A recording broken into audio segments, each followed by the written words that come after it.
Hut Hut Hike! It's the Foundry Roundtable, the podcast exclusively covering the Foundry for Star Trek Online. And I'm your host, Drogyn1701, here not watching the Super Bowl. And also with me not watching the Super Bowl is Greendragoon and DuncanIdaho. I do the sports ball. I never watched that Nacho Bowl thing. The sports ball, it is the thing that the people do with the sports and the balls, and they throw the balls and do the sports, and goal points are scored.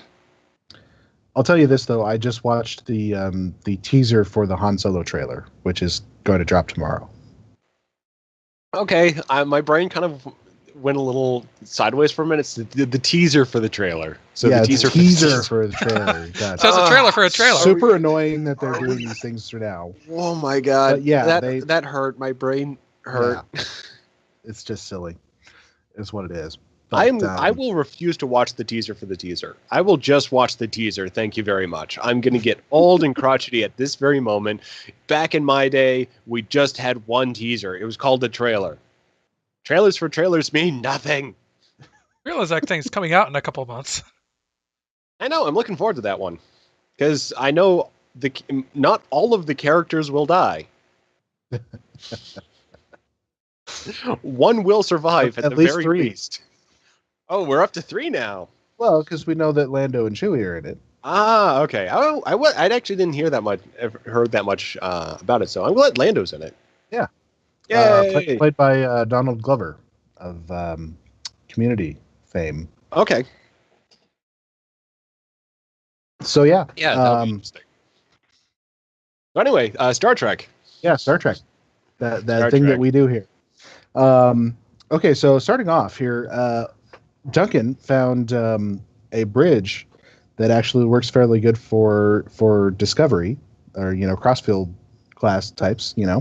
Not the letter of specification, but just kind of getting the mood right and some of the color scheme. The color scheme is correct. It feels right to me. Roundedness. Yeah. Because Discovery and Shenzhou bridges are pretty much circular. So yeah, I mean, just the general feel of a Discovery-ish bridge.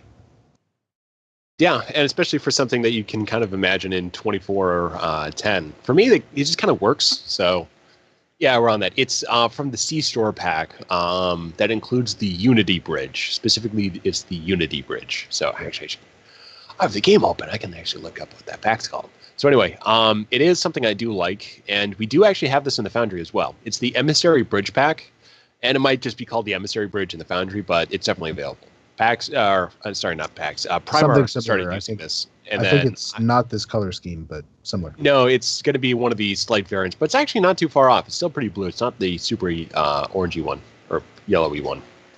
So, if I may ask, if this is a modern interpretation of the Crossfield Bridge, what do you think is the 2410 equivalent to the Crossfield class? Actually, I kind of found this on a side-by-side picture. The command battlecruisers. Okay. Because they've got a bit of a delta on that pylon. They've got longer nacelles, and you can get a spherical saucer section. It's just they've got a really long under that secondary hull. But if you sort of reconfigure a few bits, it fits, but not in its function. So people often say the Scryer because it's got the it's a science vessel and it's got the gap in the saucer.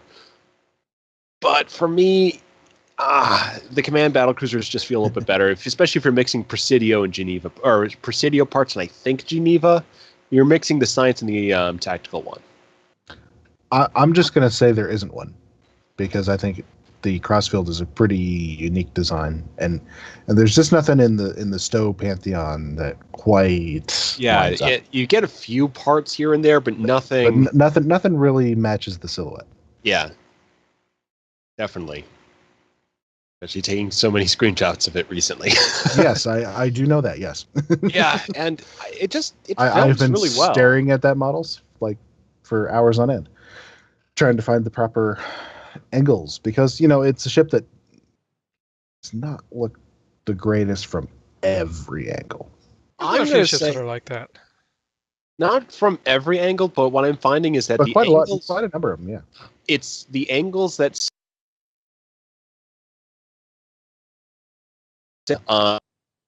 Generations and Undiscovered Country for how they filmed those ships. Those angles work great. Yeah, I'm going to say I how see they that. filmed in Discovery, those angles, when I try to sort of get something that looks like that, that's when it doesn't look that great. But from the other angles, it's fantastic. It has become my favorite Star Trek ship. I said this on Twitter the other day. One of the things that makes me the happiest about Discovery is this ship design, which came from a abandoned piece of concept art for a show that they never made, back in the 70s. Finally is fully realized and is a hero ship and has its own story. Yeah, and they did enough. They didn't just sort of copy it. They did enough tweaks to make it feel great. Like comparing the nacelles and to make it look a lot better than the concept. Oh art. yeah. I mean, the nacelles on this guy I keep coming back to when I'm sort of flying around in sector space. They look so good for this fine detail. There's a reason nobody ever used that concept art after that. Yeah, but it's pretty awful. Yeah. It had some great ideas, and I hope I basically hope that Discovery kind of makes the most of the universe and doesn't say create an alternate timeline from the prime timeline at a certain point. By saying like the big twist end at the end of the season is like, oh, the Klingons win the war, and now we're gonna have to like go through a dystopian like alternate future that's kind of like the mirror future. Well, So they I'm keep just like, saying. I mean, the writers keep saying that it exists in the prime timeline. It exists in the prime timeline now, but yeah, it's just like I'm still worried about. No, I don't like, think how they're gonna we'll go be able that to route. enjoy it. Yeah, I'm reasonably confident that they're not going to go that route. yeah. Well, we don't really know because I mean, there's still a couple episodes left for the end of the season here, including one tonight, in fact. Yay. But to hear more about that, you will have to tune into our other show, Discovery Roundtable. Yes, indeed. So, moving on from that, we did find a couple of assets we missed from our last delve into the Foundry. One of which was, I think, intentionally added, and then I'm not sure about the other one. So the first is the 23rd century jumpsuits, which you can get from K13. Those are available in the Foundry. I think in loose uniforms for the upper, and then the lower might be like low-cut pants. So, yeah, look for those guys. The other one, great generic outfit. yes, and as Greendragoon described, it's you make your you make your characters look like they were outfitted with the cheapest costumes available for background staging. Yeah. And the other item. Just waiting on that one. Sorry, I have nothing to say on low budget. I was just waiting on that one, just seeing how long can this go? How long can this go? The pause is everything. Okay. So anyway, the other uniform was the Sona high cut lower pants. And we don't have the upper uniform. We don't have the boots. Nothing else associated with that one. But for some reason, we have Sona pants, which is hilarious in its own right. But yeah, we don't have the full Sona yet. We just have Sona pants. And in the American sense, not the UK sense. Well, we gotta sometimes praises of pants. we gotta sometimes. Johnny Snowball, might listen to the show, so he might just try to retranslate. So anyway, you can't be beholden to everybody's slang terms, can you? No, but it's fun for this one in particular. So anyway, yeah, so we just kind of found those two, thought we'd add them to the list just to make sure that people were totally on board with what we have available in the Foundry right now. So yeah, there we go. There we go. So what we're going to do tonight is work on our introductory mission to the 26th century. So one quick thing. Oh, as you're going to go ahead and load up the Foundry, but go ahead. As you're doing that, we did miss one thing. Ambassador Kael did talk about spotlighting on the last 10 Forward Weekly. So he's hoping to do, ideally, one new spotlight a month. But to do that, he will need basically more of a heads up from the community about what's out there and what people want to get spotlighted. So if you either find or make a mission that you think would be a good fit for the spotlight, just go ahead and shout out about it. Let us know, and we can help sort of get that as much of a push as possible. for the spotlighting process. So hopefully, now that we've got the 100th spotlighted, more will follow in a more regular fashion, because the last one previously was Apex 8 months ago. So hopefully a little bit more of a regular cycle. But if you either make or find something that you think is really good, just let people know about it, because these things are coming back. Mm-hmm. One of the things that we want to do is, look for existing missions as well as new missions. But it's always important that the author is still active. So Yes. if you find a mission that you think is spotlight worthy, but you don't know, you think it might be an older mission, give us a shout out about it, and we will see if we can figure out if the author is still around. Yeah. Easy way to do that would be on social media at Foundry Roundtable. Mm-hmm. But you can also ping any of us on the forums or send the show an email if we still check that. Yes. Just get in, or just even shout out in Twitch or Mm-hmm. YouTube comments too. Just any way you come by the show, just kind of let us know what's going on, because we play a lot and we're going through things, just trying to see like, hey, what's actually out there, what's fun, just because we love this stuff too. But yeah, it's hard to keep track of absolutely everything that's coming out, as everyone knows. And there's a lot of it out there that you can you respect the effort of the author, but you wouldn't say it's necessarily spotlight quality. Yeah.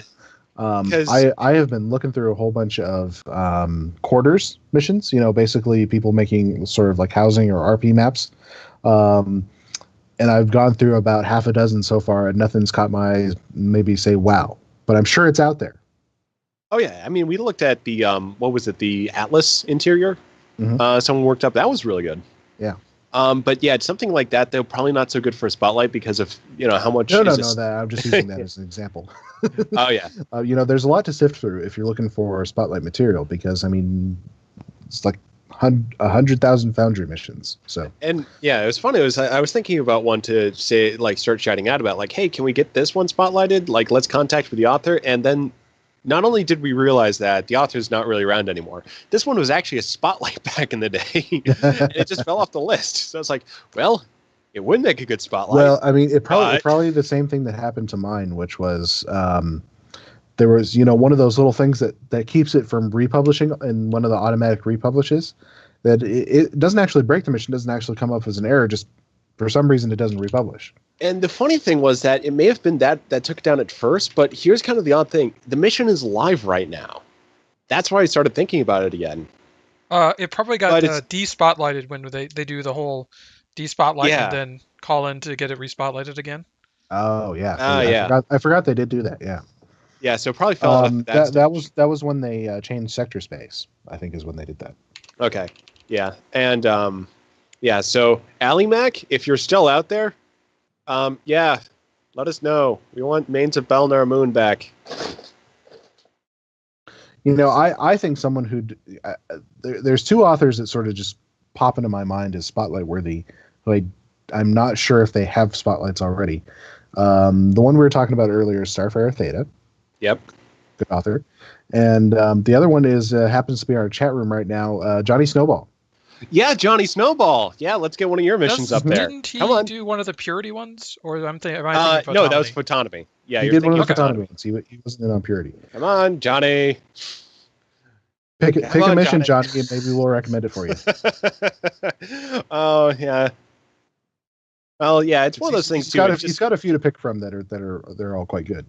Yeah, but it is kind of, for some people, I was talking with Starfire Theta about this, is that for some people it can be a little tough, sort of getting your spotlight out there, because it's something that you sort of lose direct creative control of for that mission. Mm-hmm. Even if you have a copy save off, which is what I did for Apex.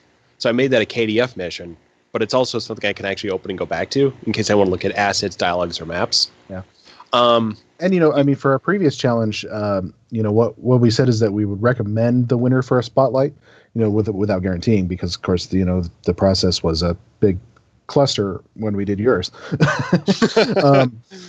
and XR377, who won the challenge, he said he didn't want to, because he wanted to have control over it. So yeah, and that's perfectly okay. Yeah, it's perfectly okay. Although I'll say from Apex, for something that for me was a very personal mission, and did serve as the launching point for the rest of what I've been doing for AEI. It has been a very, very positive experience, and I would highly recommend it. And if you want to sort of get around losing control of that map, you can always make a copy. And even if you want to throw up a KDF and a Fed version, you can make a third version of that map instead of the project saved aside too. So there's kind of ways you can kind of work with the situation. But speaking as someone with the Spotlight recently, it's been a really great experience interacting with people and just seeing how people react to that on a larger scale. So definitely consider it, and sort of keep in mind now that this process is coming back that Kael's running, and just keep building things, keep playing things, and just keep doing awesome stuff in the Foundry. Absolutely. And recommending stuff. All right. Yes. Give a shout out when you play something great. Make a lot of noise, take lots of fancy screenshots, and then show it to us. Let us know, and also let Legion of Myth know, because they really like showcasing the good stuff.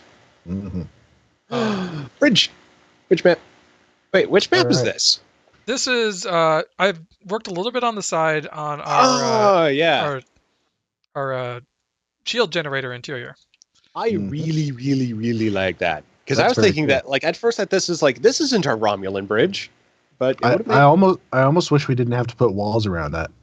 oh, Like We you do could have to leave put it walls open. around it, but can we kind of work around it? Because this is What- 26th century. This is 26th century. What backdrop do we have there? this is just like some default sky backdrop. I'm thinking we could. I want that view. I mean, this is going to be the Another default sky mission. back. I'll have to swap it out for something with stars because we'll have a shuttle bay at one end. Oh yeah. So it's definitely that's not going to be a problem. I'm just wondering, like, for this map in particular, Maybe we'll have to just take inspiration from this and do it on another Yeah, mission somehow. that Because that's that is- quite cool. that is a great looking structure. Yeah, I'm Although still I not am seeing a 100% gap satisfied with between the. I'm seeing a gap between the struts and the floor there, that first level. Yeah, like I said, this is just me toying around a little bit between the break. I like it though. What I might do is swap it out so that you have the lower pylons, and then you have a middle pylon that's straight, and then the upper pylons that curve inward, instead of trying to combine the two. Yeah, that'd be one way to do it. I think this also looks pretty good too. So I think the principle is sound that however you choose to approach this, I think it'll be great. I mean, just right now with what's there, it's just little tweaks here and there to make it look even more fantastic. But yeah, this is nifty. Yeah. So yeah, this is me trying to keep things moving forward. Just to give a kind of an overview of where things are, we've got our edge of the system map, which is mostly for this section done. I mean, it's pretty close. Maybe a little bit of a revision here and there, but we've got to combine it with the Soul map, which is where our confrontation with the Nakul happens, and then the map of Near Earth, where we aboard the shield array, because this all has to be one map, because we're gonna do those like intermap warp sequences so we don't have to do a map load, but also because we're heavily relying on triggers to basically keep track of which type of captain our player is, whether they're from the 25th century or 26th century. So keeping this all on the same map allows us to keep track of that. Mm-hmm. But that is a very boring thing to watch. Yep. So yeah, we're just going to start dancing now. Actually, I've got a slight discussion topic on 26th century. Mm-hmm. Yeah, you go and keep working on that other map, though. I think would be good for the stream here tonight, and we will entertain with other random discussion topics like we do. So I've got a choice for 26th century right now. I've got enough established that I can work on a plot, and I've got enough going for the characters that I can think about how it's coming about. But now I've actually came up with an idea today, which I'm just like, oh, this might be too good to pass up, and I might have to do a bit of rewriting. So right now, I've got a 4-person team. I've got a Klingon female from Earth who's not going through like a B'Elanna Torres thing, but it's basically multicultural. So she is very comfortable both being a Klingon and being from Earth, and more so identifies as being Terran. So we encounter her later in the mission as sort of our first contact from Earth, but she's been separated from her starship, so she actually doesn't know where she is.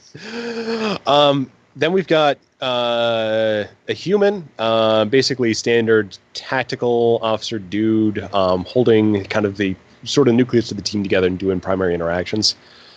We've got a Zenkethi medic, who is very direct and forceful about medical things. And then we've got a comedy character on the side. So right now, I've got basically a salvager, almost a Han Solo type, who is Pym from my AEI series, for anyone who is familiar with him. So he was kind of like a buddy to bring along, kind of like Norm from Cheers. And this is Norm from Cheers, but also Han Solo. So great character to write for, but I kind of realized that he's a Romulan Republic officer, and we've got the Nanovs in the Romulan Republic. And I'm already writing the Zenkethian as a non-conventional NPC to have along the mission, because we can't have these guys as bridge officers. But as contact NPCs, we can still structure missions around these guys as characters for people to experience that. So I can either stick with Norm from Cheers as Han Solo, as Pym, short guy, green, lots of fun, or I can have a Nanov Republic officer as one of the NPCs for the mission. And I'm wondering which I should do. I like the Nanov. That'd be fun. Because it's also with the Zenkethi. It's how do I explain this Nanov moving around? The Zenkethi is giving him piggybacks. You have it so that the Nanov never says anything, but he's telepathic and talking to his crewmates. So you only hear the one-sided responses. Oh, I could do that. I was planning on giving him a vocalizer unit. So he's got a little technology to allow him to speak with other people. So because Dragoon's way, it's sort of like he's the R2D2. You know, he speaks and some of the characters can understand him and will respond to him even though the viewer doesn't know exactly what he said. Yeah, I will. For the role of this character in the team, he does need to speak because he's sort of coming in for a lot of these moments to sort of lighten things up. So, yeah, that would be a good one. And it's also giving kind of the fresh perspective because everyone else is pretty well established in the galaxy. So seeing someone who's coming out new to the galactic scene, who's basically his perspective of the species is like, this is all new, this is great, kind of like an Enterprise type perspective, but transposed into the 26th century. It might be a little bit more relatable for players coming into it. So, okay. So how do we name Nanovs? Like running water. That's a question. Tall stream and. Yeah, have them. You know, my true name is unpronounceable by bipeds like you. my true name is by humanoids, but like you. So yeah, my true name is you may call me untranslated whistles brackets, but you can call me floppy pigness. Blueberry Mudbank. I like the nature theme though.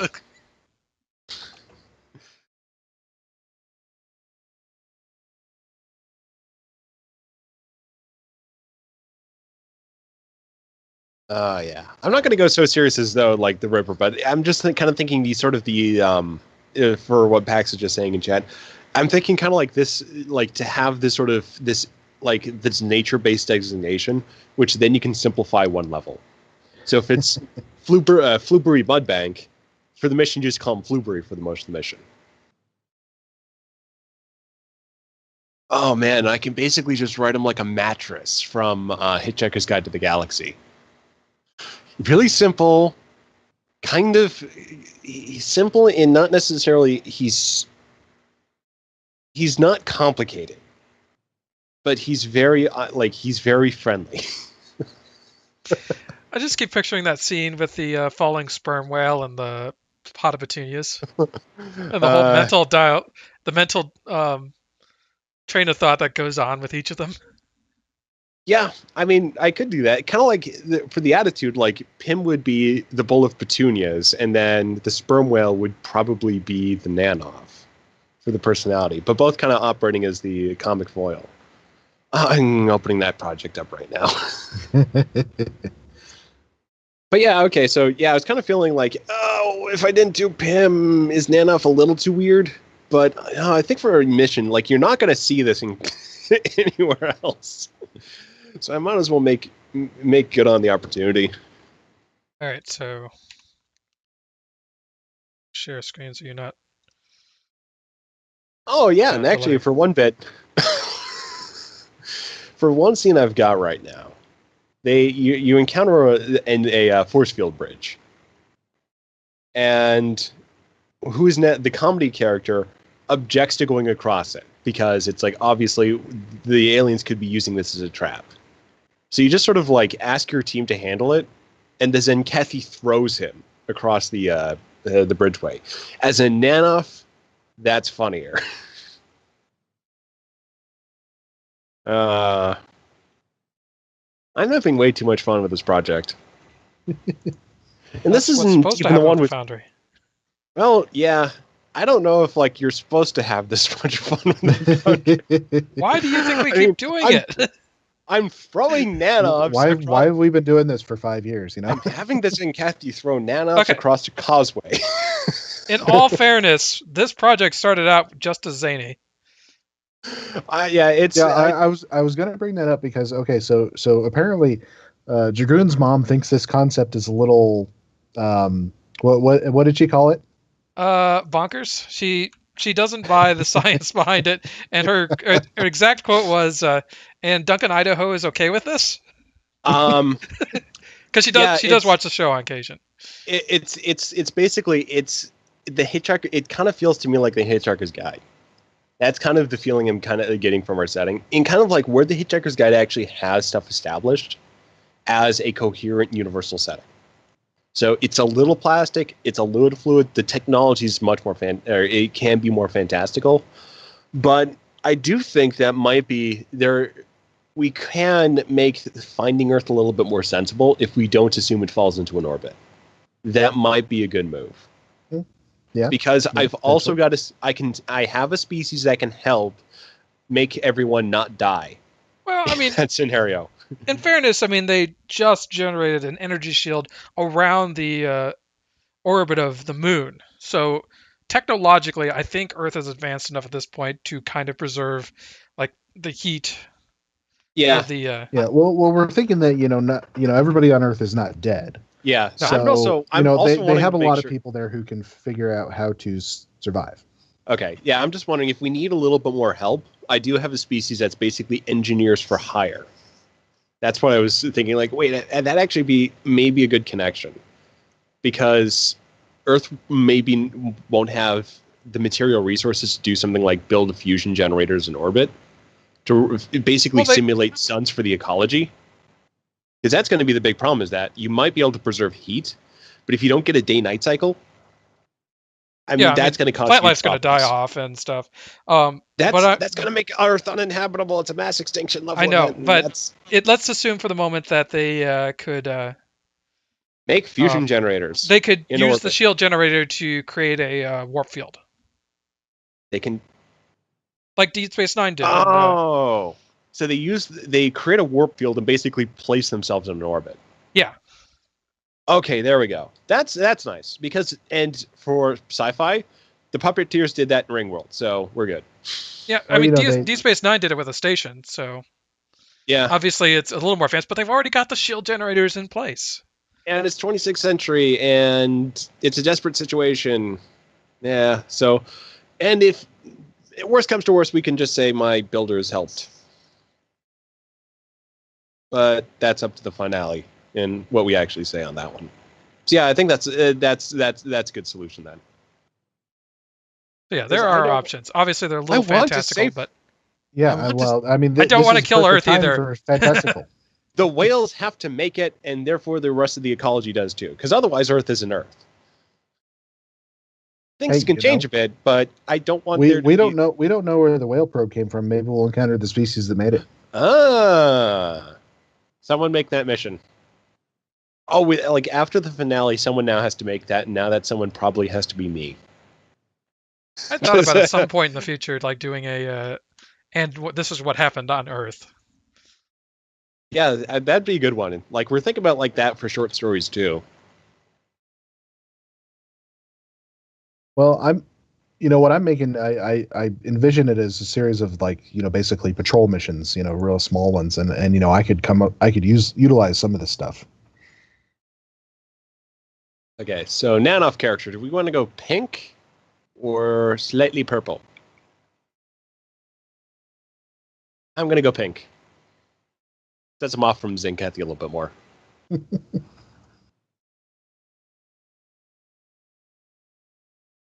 I can just imagine your Nanov and your Zenkethy as having this, one of those sort of unlikely friendships.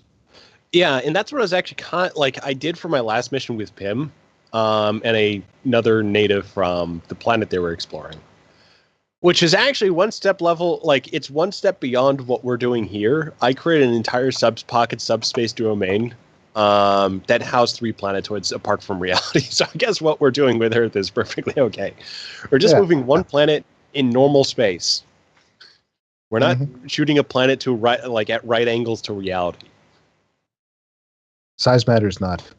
Mm-hmm.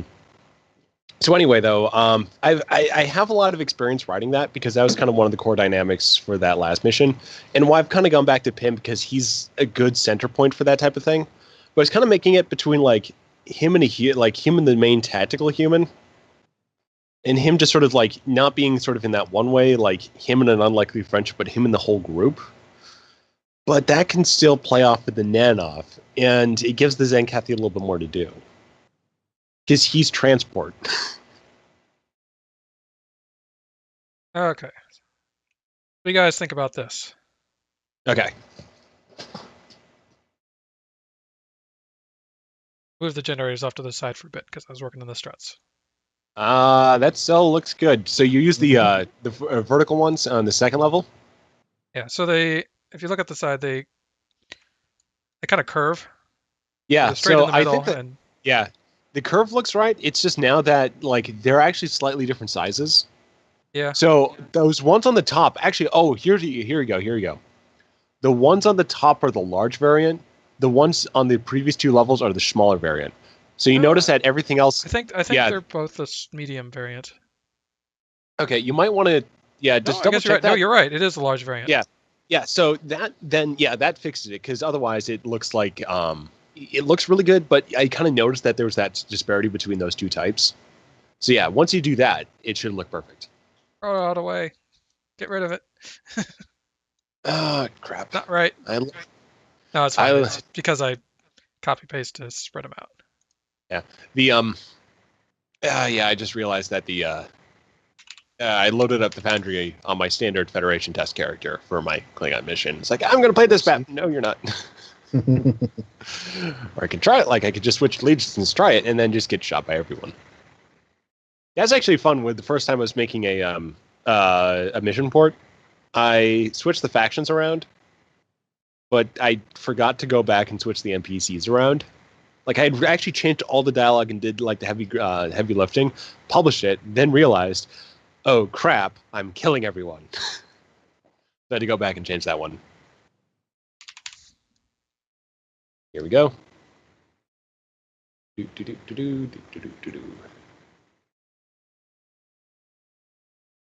Yeah, Star for Theta. As someone who's seen what we've built for Transcendence, I'm not worried about what you're making for 26th Century. So for the first of these missions that I'm working on, basically the plot is the fleet runs into this area of space that is really unstable, and it would take too much time to get around. So they have to figure out how to go through.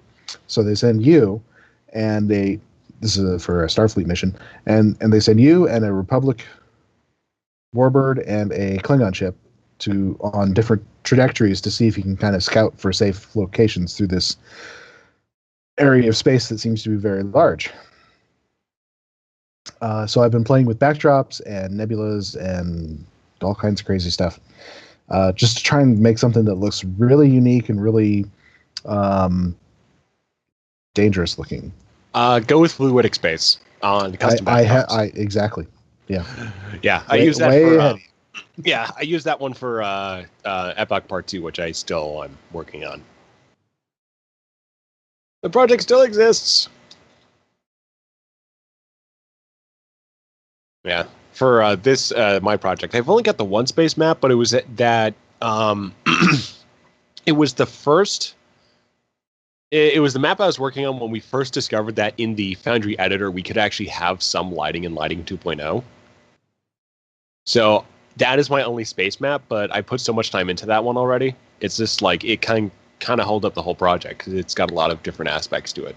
Mm. That large debris field, planet, what looks like a supernova, and then what I called on Twitter, Crap Station 1. Which is, you can actually do a lot to make some, like a custom starbase that looks damaged using some of the in construction fleet starbase bits, damaged freighters for like struts, and then covering that up with debris and other rocks. But yeah, I actually have a space station that you find in there, and I used the there's a bunch of those space platform assets that look like they're damaged and on fire. Mm. I put a bunch of those together, and they look really cool. Oh yeah, I like doing the sort of the vertical hexes to get a little bit more like to get like something that looks really spiky as well. Even something like the Borg debris, the stuff that doesn't look too identifying, that can be pretty great. Okay, loading up my map. For some reason, whenever I want to test play a map, it wants to resize my window for Stowe. Weird. Oh, floppy Nanov. Oh god, floppy Nanov looks so good in this environment.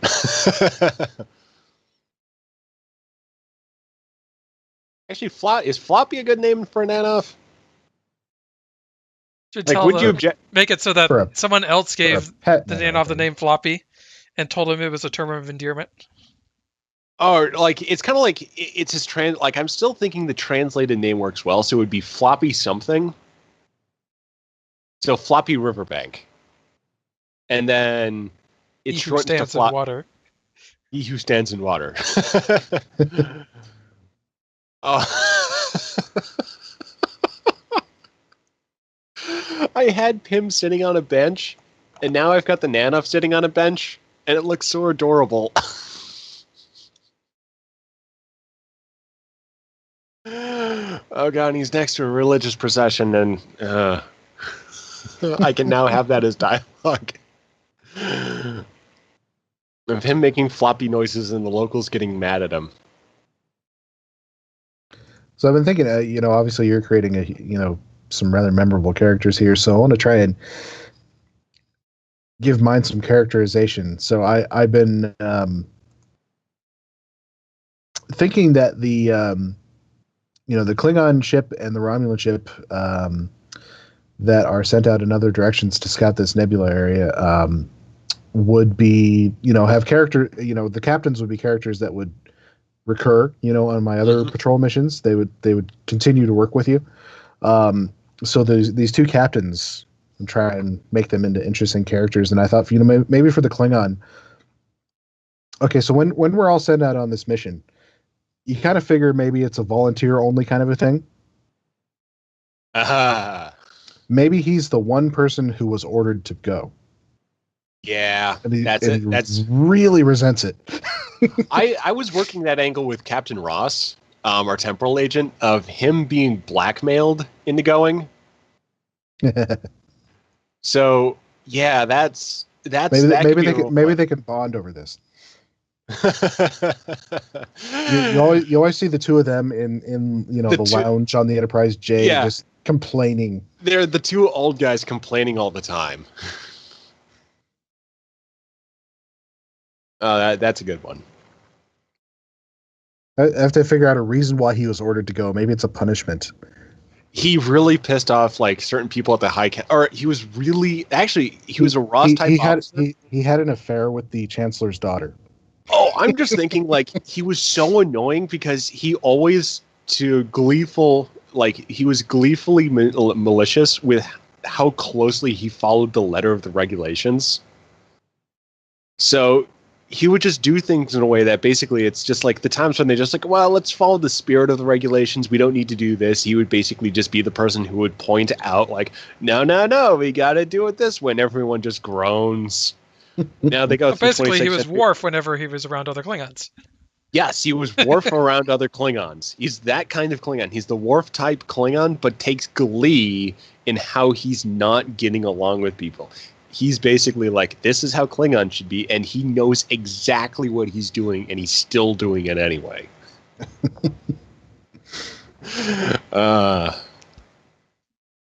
Yeah, that's one of those people. He's super annoying, but he's also super capable. So you have to keep him around.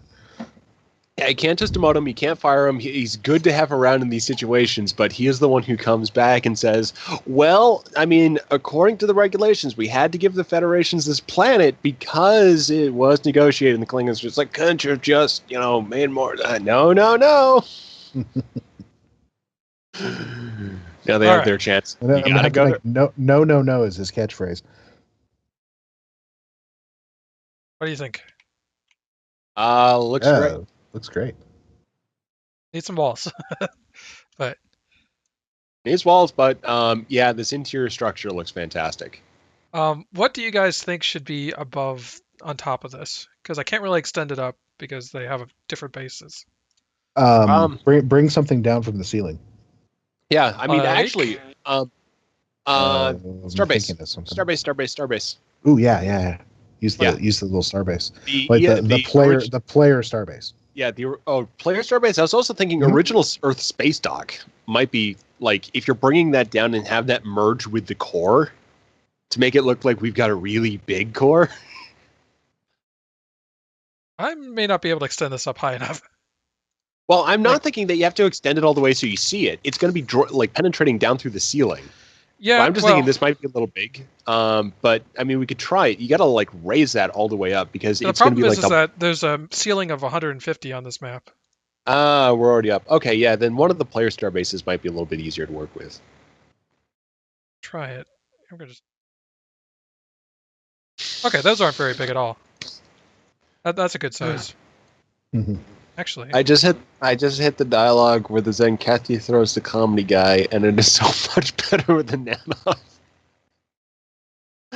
Oh, I'm working on Starfleet security right now, but I will get this mission out. I will make it. Well, I think that'll work nicely. Let's try that.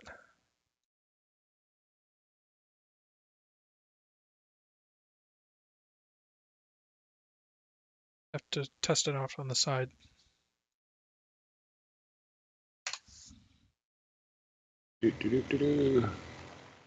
Adjust and test. And this is why we have you guys keep talking in the background.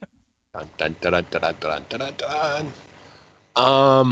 Let's see. So yeah, for what I've been what we've been working on, I can kind of get that started. I was doing 26th century stuff, but over the last week, I found a really good flow with my next Starfleet security mission. To the point where it's I just need to do actually a little bit of writing, and it's all done. Even most of the objective, except for one space map, is all set. And I finished out a build that I needed to do. So I'm now officially at every single map is at the asset limit for ground. So, but yeah, recently it's just kind of working out I had a two mission plot down.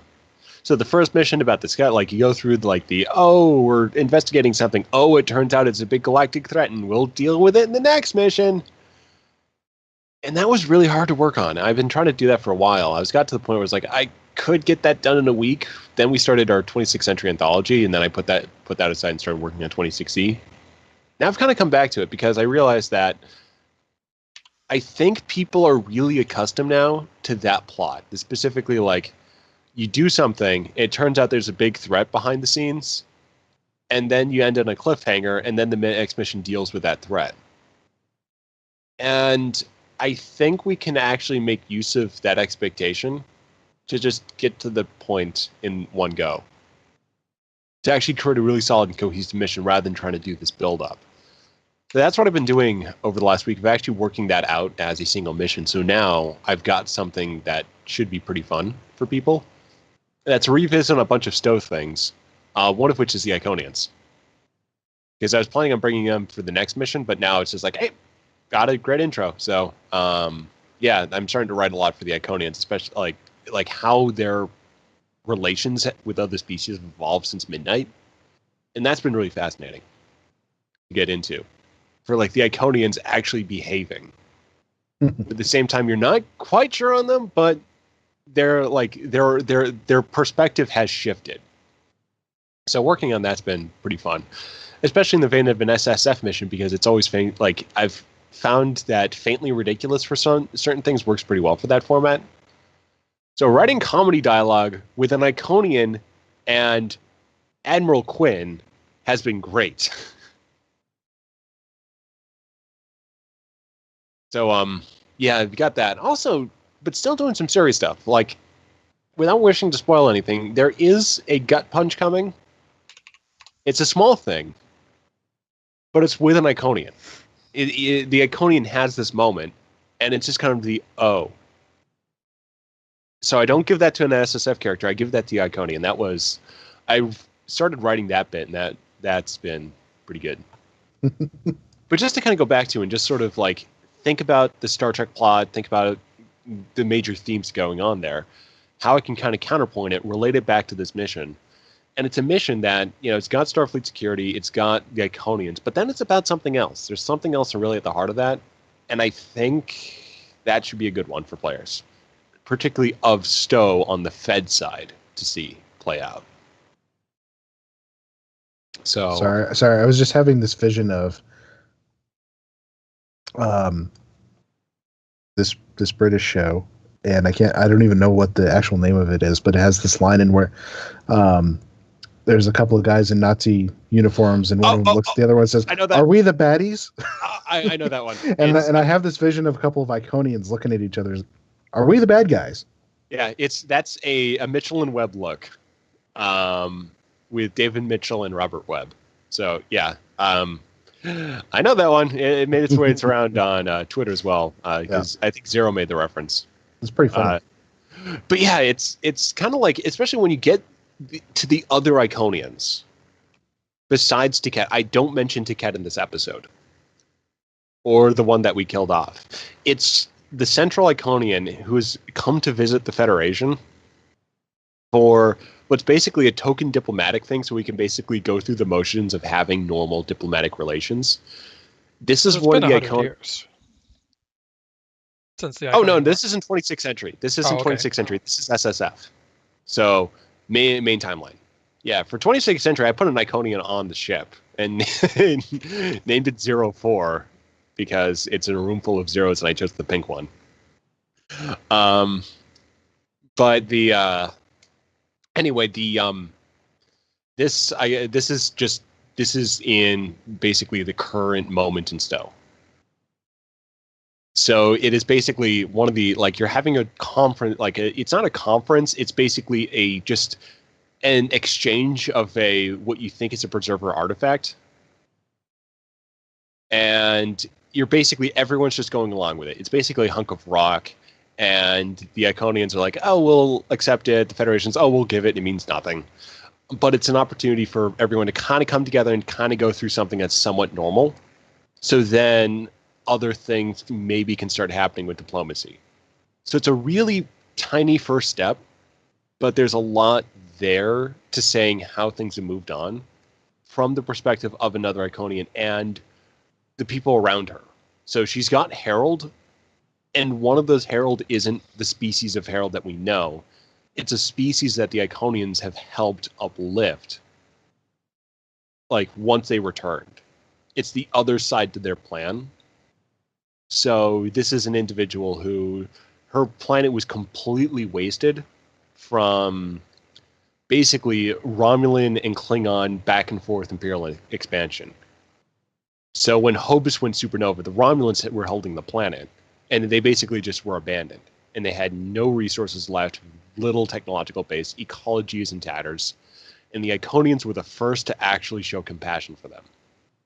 So they're joining up with the Iconians voluntarily, and the Iconians are helping them out and sort of giving them technology. So the Iconians are almost becoming like almost the nucleus of another federation, smaller scale, first steps, and definitely not with something like the Prime Directive. They will get involved with the technology and the Ooh, yeah, that looks nice.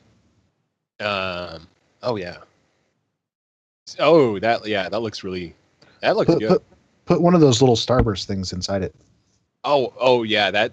Another one. If the starburst is too much, sort of one of the Cardassian generators, because those are big. They have a lot of light, especially for small space.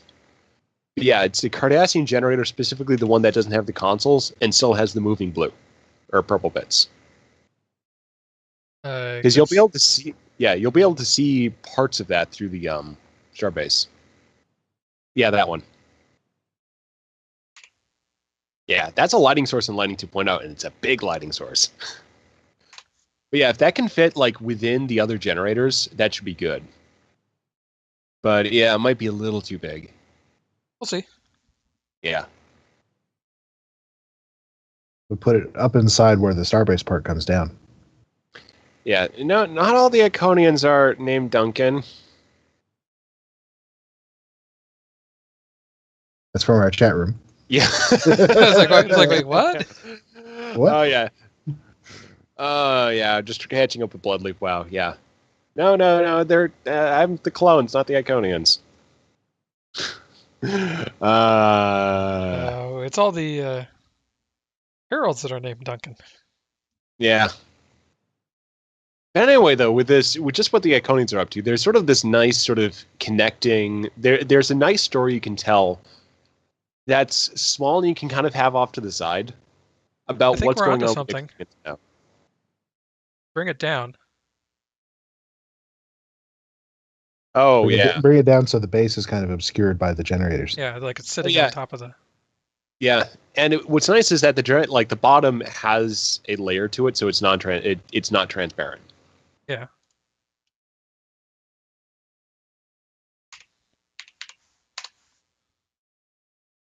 Yeah, and also the other thing I've been trying with Starfleet Security is that the episode as a two-parter would have actually been a sad episode for the main characters.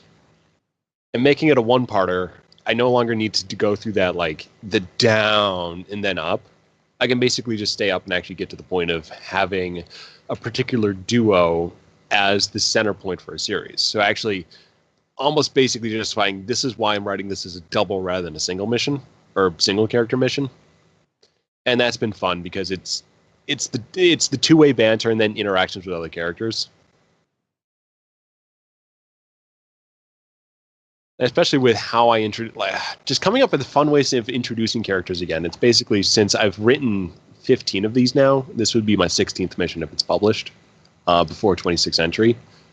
It is hard to introduce recurring characters in new situations. But if you can say, like, okay, you're going to a resort, Quinn's brought you there basically to be the prestige captain, and then Quinn says, oh, go and check into your room. So you find Jigoro and...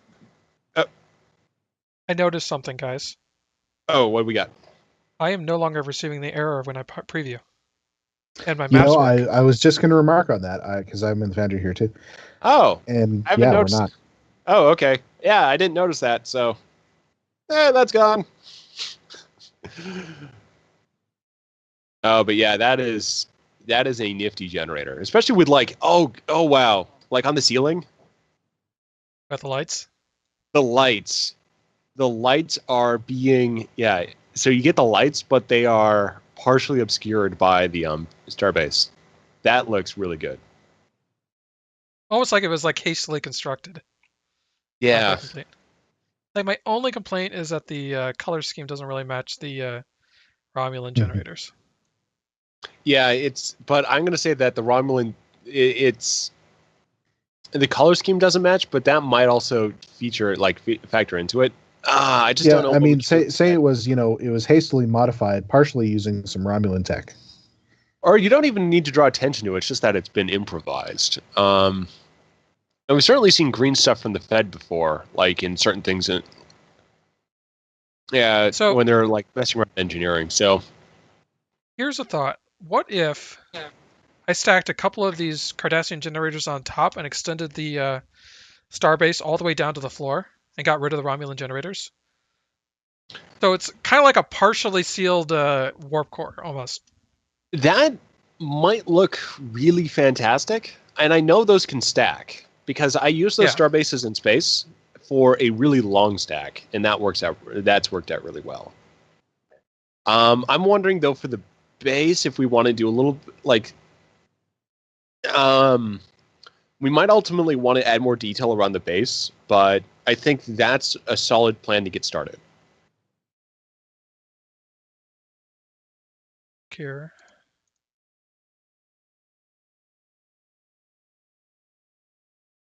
Also, by adding, repeating this effect again, we just get more light with that same constraint.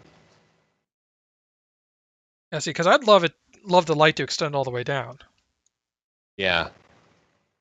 Because then you get it across the floor and across more surfaces, so it's a lot more noticeable.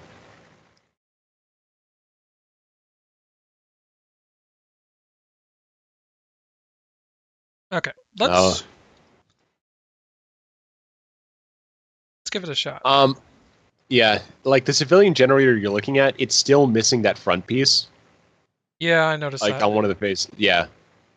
And I'm worried it looks a little too low-tech for 26th century. Yeah. I think, there's going to be some stuff we can do. It might come down to using different assets on each side, so we might not be able to create a base out of one asset, but by placing a few assets around, we kind of have, more of a buttressing thing. So it could come down to using the square pillars, or just kind of maybe pillars on the four corners, like the square pillar variant with the slanted bit facing down and out. Once we sort of see how this is playing, maybe also the going to the cave pieces again. The cave support's going for a really tall one. That I don't think it'll reach to the ceiling, but we could stack it. Let's try this, stacking a few and then extending down the starbase and see. Yeah. What see happens. What we got to play with. Yeah.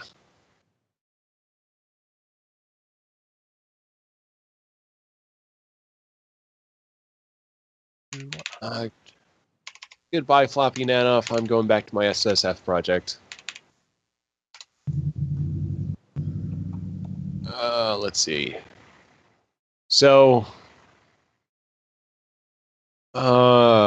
just thinking. So, Drogyn's been working on 26th Century Patrols. I can talk a little bit about what else I've been working on. I don't even know where I got the idea to do this, but I was going through and playing some missions to get some gear for my Crossfield class, and I noticed how good the lighting looked in what was the first one I was playing? Beyond the Nexus. So I was like, why don't I demo this and do some screenshots?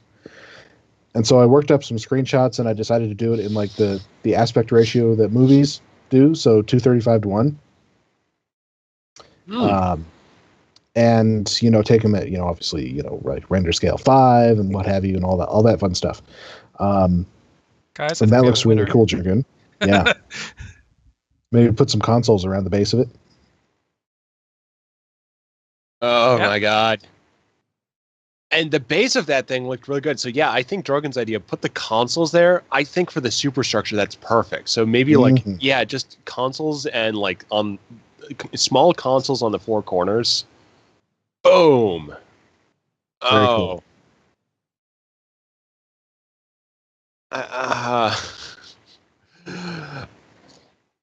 Yeah, that looks great, especially in this environment. That looks fantastic. Yeah, I'm liking that a lot. Mm-hmm.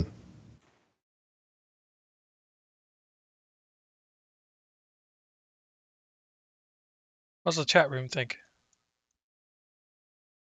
Chatty people. Yeah, Bloodleaf agrees with us about the, it looks like it's, it's not fully constructed.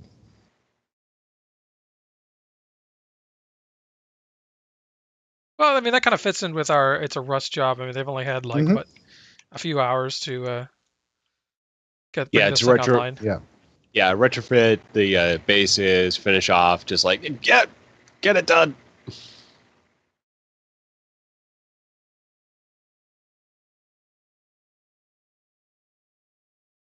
And that kind of leads into why you might be investigating, because all the stations are reported in except this one.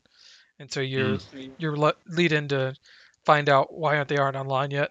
And then you find out, oh, the Borgons are interfering. Resistance is useless.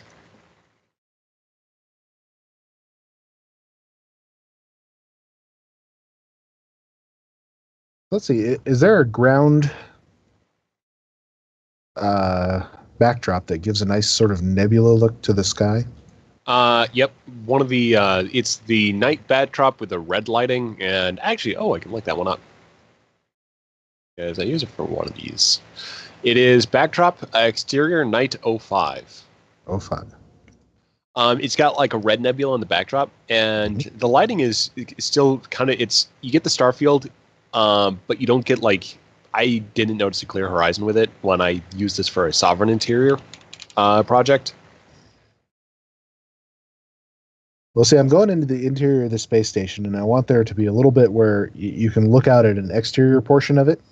And it looks like the and it looks like the backdrop. Yeah, so if you have a red nebula, or red or orange nebula, then 905 would work out really well. I'm sure I'm not going to be able to match what the exterior looks like, but as long as it's sort of something. Yeah, because I use that one for trying to match the basically something that's that's a combination of things from custom maps, including giant yellow supernova, red nebula. So something that just kind of looks like it feels like you're in the same environment. So yeah, that one can work pretty well. No, unfortunately, that one doesn't quite work. Oh. Let's see, and then so that one, it's got the stuff off to the side, and I need the stuff kind of overhead. Oh, okay. I mean, if you want like super dramatic overhead, dramatic is good. mech. If you want to put some asteroids in there. So exterior sky mech 01. So you have a purple nebula with some asteroids. And then you get a great overhead view. Let's try that.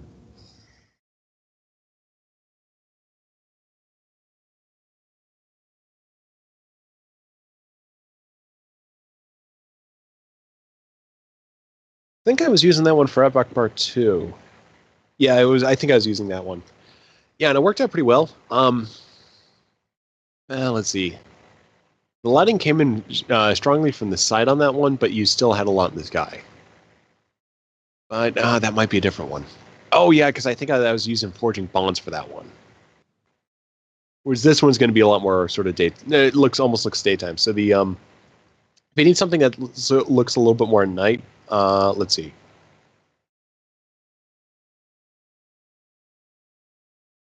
Oh, Hifar? No, actually, I think this one will work. Okay. The mech.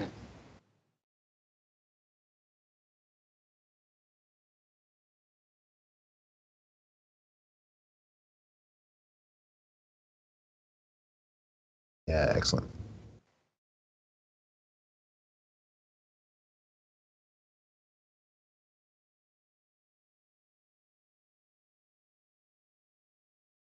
So anyway, as I said, I was doing these screenshot series. I've done a couple of them now, and it's been a fun thing and a fun way to kind of, breathe more life into the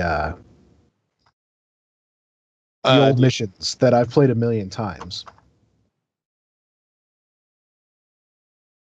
Yeah, just kind of, it's just, I've kind of got back into that too, because I've got the Crossfield and I want to keep using the Crossfield more. Mm-hmm. So I've actually gotten into Democord as well. I did the one where we go to the Kelvin universe. I saw that the other day. Yeah, Yeah. those look good. There's really nice lighting in that map. Yeah. The other one that had some interesting lighting was the one where you first meet Neelix. Because you don't get a whole lot of lighting from above, but you get a lot of lighting from below.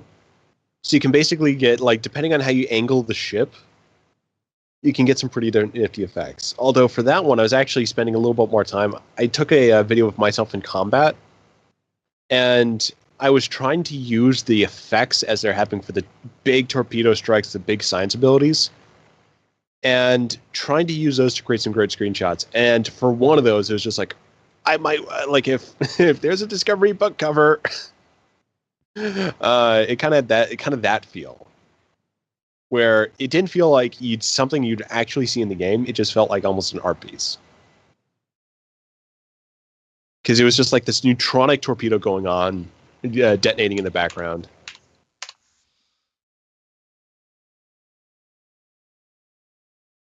Actually, I'm going to go ahead and try the mech one on the Sovereign class map, because I've actually changed the skybox on that one. So now they're actually asteroids. So, oh, me back. Fartug is accusing us of making a giant bong.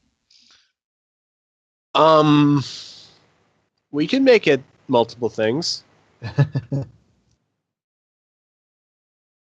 No, it's actually a space station set 100 years in the future of Stowe. We could use a warp core for more than one thing. I mean, part of it might be actually powering the whole station, but another little part of it, I mean, we could have some recreational stuff going there. Can't say, not in the Stowe EULA, but... Yes, we are prevented from doing things like that. Yes, we are explicitly prevented from doing things like that. Yeah, it's like, it's funny is that you could actually, like, I'm sort of like, because I've actually mentioned in passing something that in the Stowe universe can be a narcotic, Ketracel White. Mm-hmm. Actually, no, this was for a short story that I might, like, I was thinking I might might bring in. But yeah, like, that's one of the things where you don't have a lot of options when you're dealing with that type of smuggling, except to basically leave it blank. I've talked about, like, stims, like, oh, this person's on stims, as something that you can sort of explore, like, see your parts of the. Oh wait. Oh wow, that's interesting, but yeah, I don't need that much of a nebula. Okie dokie.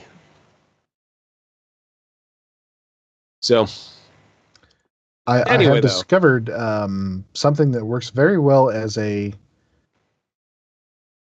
alien ship for, like, a new species. Which one? It is the lower hull of the Alachi Shishar. Oh yeah, I've used that on a couple of occasions. Because it's really kind of funky looking, and it almost does not look Alachi. Yeah. Plus, you put some paint jobs on it. Yeah, that one. Yeah, I use that for. Oh wait, I've used it. No one's seen what I've used it for because I haven't published Epoch Part 2 yet. But actually, might not. We'll see what that project does. I'm going to rewrite. I'm basically in the stages of rewriting it again. So,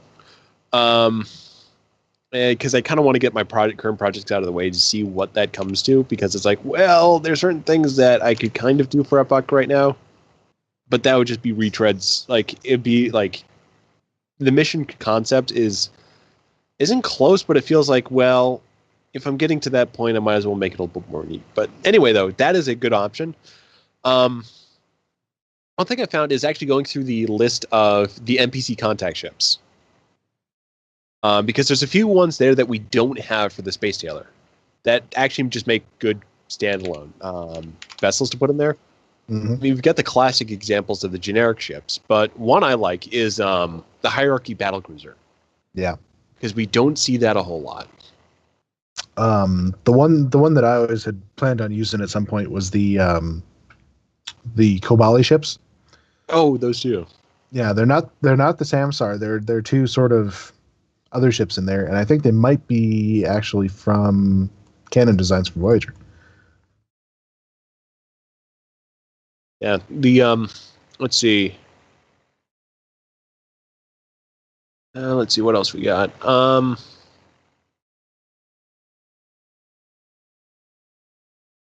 I will actually take a look at that one because I'm just thinking of like some other good options for that. So, NPC contacts. I thought it was funny. I think, what was it? Cryptic put out a screenshot of the latest features episode before it actually went live, and people were picking up on this ship in the background and thinking, "Oh, this must be the anniversary ship," because we haven't seen this before, and it was one of the generic ships that we've had in the Foundry forever. Oh yeah, I didn't see that speculation, but I just find it entertaining. Mm-hmm. Most of those generic ships they appeared at least somewhere in the game, even if those missions have been removed. Yeah, like they've all had their uses. Yeah. Oh, I'm going through these. I love the fact that Cryptic made all these Malon ship variants up to Dreadnought, just the standard variety to make him a combat group. Yep.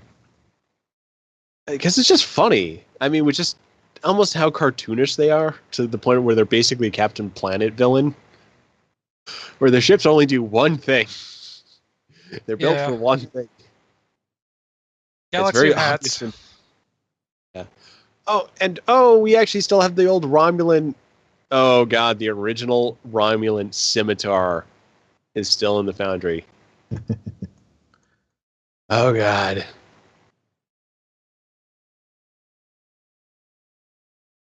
There's a Talaxian fighter that's kind of cool, but obviously it is, just a fighter-sized thing. So, the let's see. I mean, you could also have some fun with just the fact that you could use a Teray frigate, especially as a generic ship in the background, because that's kind of how it became a Teray frigate. Let's see. I mean, some of the Vardwar ships can be interesting if you sort of recolor them a lot. Especially the frigate, I've gotten some mileage out of. Let's see. Yeah, I just went through the list. I mean, APU is interesting, but it's still kind of like, it's a little iconic with their frigate. It's especially noticeable. Yeah.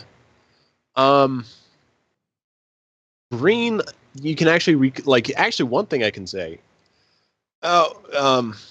For 26 Centuries that I am building a new faction, and for that faction I'm actually just using the Breen the recent cruiser update. So the I never can remember Breen ship names. But the updated Tier 6 cruiser and the original Tier 5 frigate I'm actually using for alien vessels. But there's a hull type that we have in the Foundry but we don't have in the game. It's Breen hull type 2, which is white. And that actually makes the ship stand out a lot. So that's actually something to look for in some of these ships, is just to see what has unconventional hull patterns. One of the Gorn science vessels has a mirror paint skin that makes it look like almost a completely generic ship, which has been good for background vessels that don't play to the familiar ships people use for Foundry missions.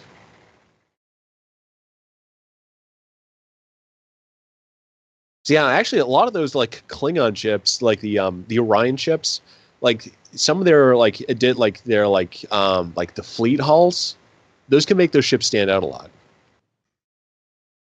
I like the little hierarchy ships, the battleship and the cruiser. Yeah, the Dreadnought has that sort of X design, which is a little bit recognizable, but the battleship and the cruiser are less so. Oh yeah. I'm kind of sad we never got those, because I find those more compelling. Like, I find the hierarchy a little more compelling than the Hazari and the Benthans, or the Benthans, and especially the Nihydrons. And we got those as ships, so I was like, why hierarchy cruiser intel?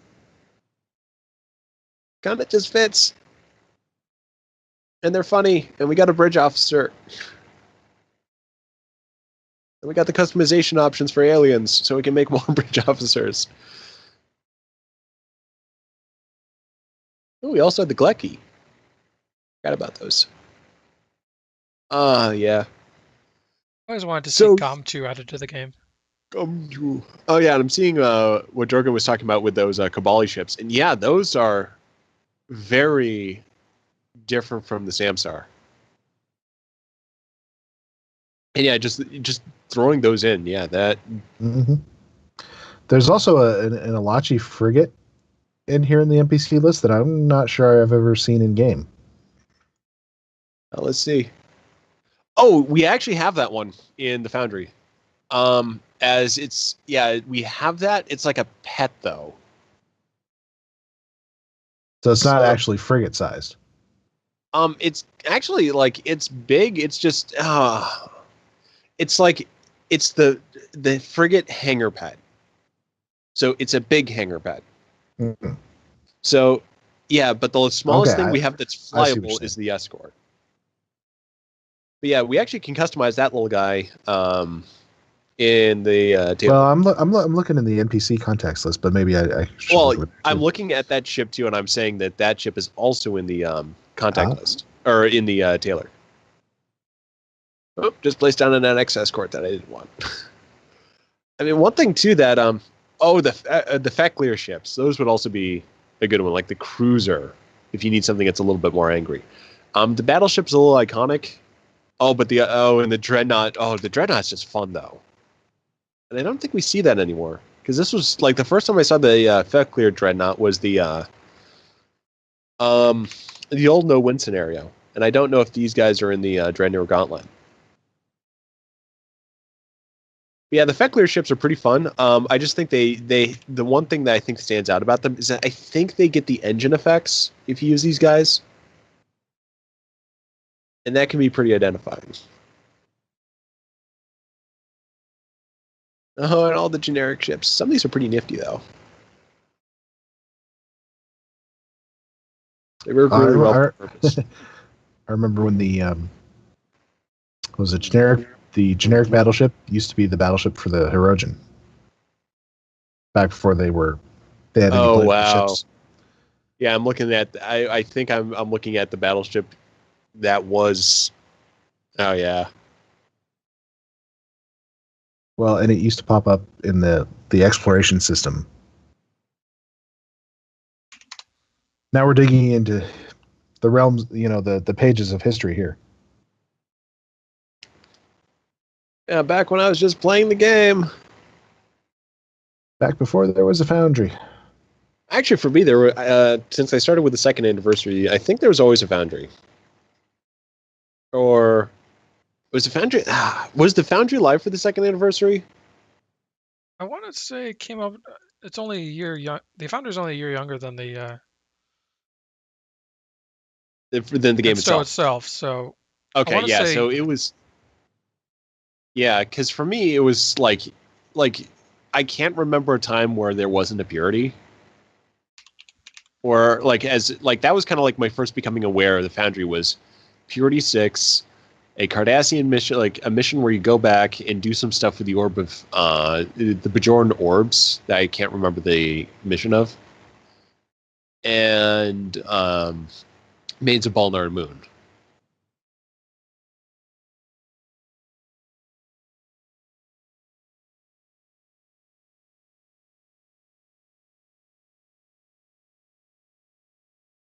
Oh god, the old ships.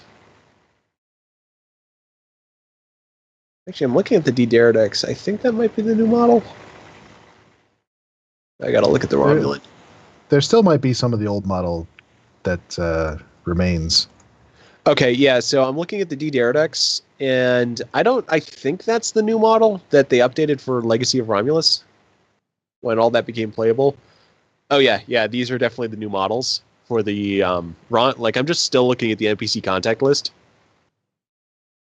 Yeah, for some reason. Okay, so the other ships have been updated. So yeah, that is definitely the updated Romulan frigate, battlecruiser, and cruiser. The Dreadnought, though, is still the slightly comical original variant of the scimitar, where it's only meant to be viewed at a distance. And just kind of getting used to like how things are so finely modeled now. It is just looking at like Stowe history. Oh, you would think that they got better at it. Yeah. It's also just the difference between a non-playable and a playable ship. True. Too, which is how much more goes into this stuff now. Mhm. That's kind of the biggest problem with whenever they just make some of the generic ships as playable ships. It's like, well, no, they look like crap up close. Yeah. And that might be why, we didn't get the hierarchy, is because they're good models, but they just weren't slated to get as much detail as is necessary. Yeah. I think anymore they model with the intent that it'll probably show up in a lockbox, but Yeah.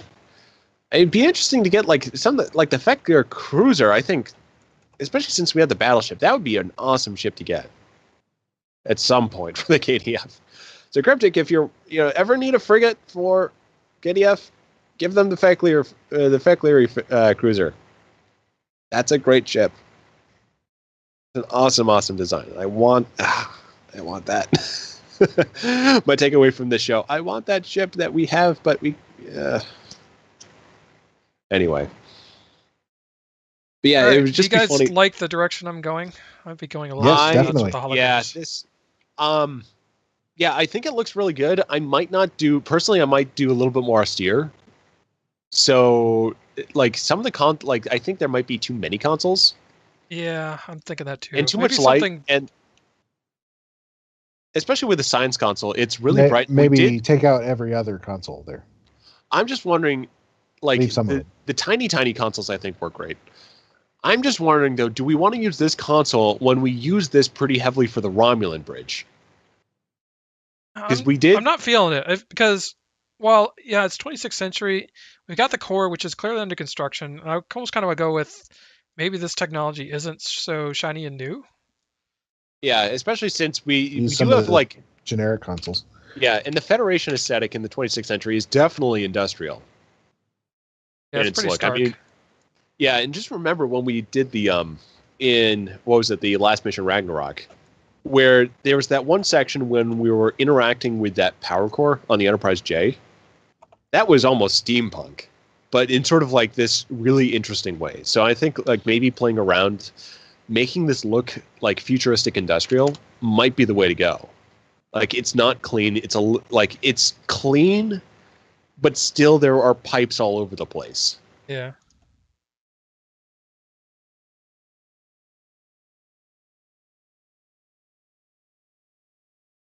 And I'm wondering for some of these wall sections, if you could actually, what Farks is saying is kind of like liven it up. Maybe don't have this fully enclosed.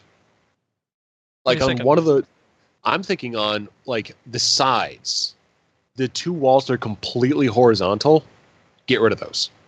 So you have these two little spots where you do have openings. Oh, you mean these at the corners? At the side where you have a wall that's completely vertical as you're going around the loop. So on the east and the west side, those two, the eastmost and the westmost, those two. Maybe try getting rid of those because it gets a little bit more light in and does sort of open up the view a little bit. Not too much, but just enough. So that might be something to do. And then you can sort of play around, maybe add like column pieces to sort of finish that off, like to still make it look like, yeah, sort of what you're doing with a foundation column. So I'm not thinking hallways. I'm just thinking like openings, unless you want to make that a hallway. I'll have to put something there. Okay. Because it's just going to look out into space then. Well, yeah, but I'm just thinking looking out into space might not be bad. Well, this is kind of the central core of the station. Oh, yeah, that's right. I was thinking it was more of an adjunct, but yeah. Yeah, it'd be like main engineering having windows. Yeah. Another thing, if you like for this tall space, one thing we could do is use the Romulan geothermal stack just for a big stack of pipes. I can just kind of cap this off if necessary. Make it look like an alcove. Maybe I'll stick a door on there or something. Yeah, stick a door and then, an invisible wall a little bit ahead of that door, and then just so it doesn't open. And then, yeah, I'll go. Sticking bar fronts on the sides of the walls to kind of break out. Yeah. Another thing you can do to help break up walls is that at every single little corner, like intersection point between those walls, you can put a pillar. I've used that, but yeah, I think you're onto something there with the counterpieces. Yeah, that'll probably be enough to liven up. It is going to need more light. I can tell you that from my earlier tests. But yeah, lighting is actually really easy is going to be really easy to introduce here, because when you're using building blocks, if you have a recessed lighting, you put it at the exact same height as that floor, as that building block platform. They are those two are completely in sync. It's when you're doing the and then it's sort of the flip side. If you're using a standard floor piece, like something that's actually called floor, if you're using a recessed floor light, those will be in sync. But if you then use that as a ceiling, you're going to have to move it down by about a meter. So anyway, though, for the ceiling lights, put those at the exact same coordinate height as your discs and basically the ceiling bits at both levels. And those should be really easy to. Yeah, and if you use those if you snap to gridded those, then it's going to be really easy to get everything set up. 106.07.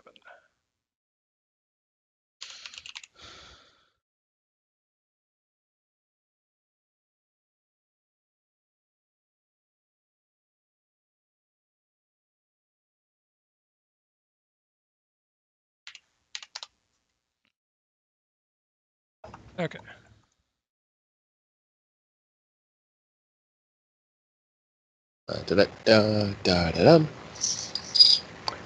So one of the other discussions we were thinking of having tonight was you came up on the forums, but does Discovery, the show, fall under the EULA as something we are allowed to use? Yeah, so as a sort of a recap, the EULA presently states that we can use Star Trek properties from the following list: Original Series, Next Gen, Deep Space Nine, Voyager, Enterprise, the movies, up to Nemesis. That's it. So it hasn't been updated for the Kelvin stuff after we got that in stow. And it hasn't been updated with Discovery. So it's not on that list. So the idea there is that can we actually create elaborated storylines according to the letter of the EULA? And I think we might be able to if you wanted to be as stickler as possible, because here's kind of the thing about it, is that one of the lines further down says that you agree all new game materials produced using the Foundry becomes property of Cryptic Studios to use as they see fit. That's basically to prevent anyone from creating a mission and then trying to sue Stowe for stealing their work as effectively.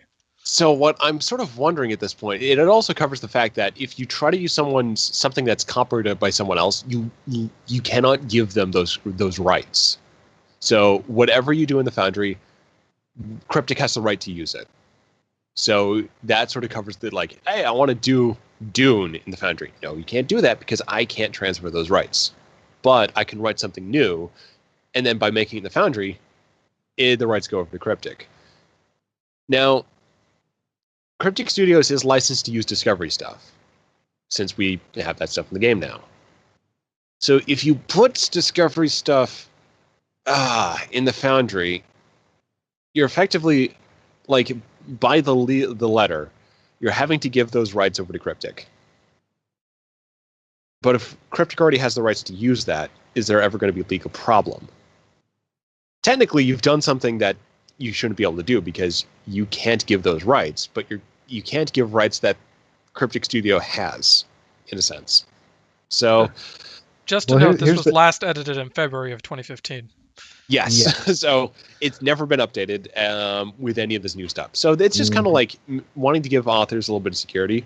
Let's say this forum post has not been updated. No, this specific forum post and the accompanying stuff that's in the game, because you can also Well, it was look posted up in March of 2011, and it was then updated last February 2015. Well, this is this is verbatim to what's in the Foundry right now that we're using as the terms of use. The list of allowed properties goes as the following. Now, here's the thing: is just that. Well, I do like that better. Sorry, I've been Um, continuing to build map. Yeah, but one of the things is that this basically is sort of my cover on can we say use Kelvin stuff in the game? Is that Star Trek Online is one of those properties. So if it's in Star Trek Online, you can use it. It may be in other things too, but you can do a story right now about the Kelvin Yorktown. Or not the Yorktown. You can't do Yorktown Station. Because that's definitely not in any But you could do the ship which appeared in Stowe. You can do the ship that appeared in Stowe. You can do a Intel Destroyer story. It's just dubious whether or not you can actually reference things that happen. Now, here's the thing about Discovery, though, is that that's definitely a legal dispute. Well, it's a potential legal dispute if theirs becomes a problem where we start doing things that definitely belong to Paramount. But if we do things that are definitely owned by CBS... Discovery, Paramount has nothing to do with, so... I think we're fine on using stuff with Discovery. Yeah, and that's it. Just there, and on multiple fronts, I think we're fine. Is that we have you can go through the legal, like the real nitty gritty interpretation of what the UL technically allows us to do. But you got the couple of points that we're like the problem is that they have to have the rights to use this stuff, and if it's CBS and CBS owns it, then it's probably fine for Star Trek content. Like CBS is not going to make an issue of probably not going to make an issue of this, especially since they're supporting Star Trek Online incorporating this in the game. And on two separate fronts, we've heard from Cryptic that they like us doing this. One, Zero gave us the Discovery uniforms. That's kind of a clear sign that we can do Discovery stuff. Lead producer of Star Trek Online thinks it's okay to do basically stuff set in the time period. I'd be careful though about definitely no actors, and I'd honestly say for a Discovery mission probably best that you don't even reference Lorca, anything like that. Passing. Don't mess about with stuff that's actually appearing in the show itself. Yeah. Other than if you wanted to set your mission during the Klingon War or something, that's fine. Yeah, Federation and the Klingon have many wars.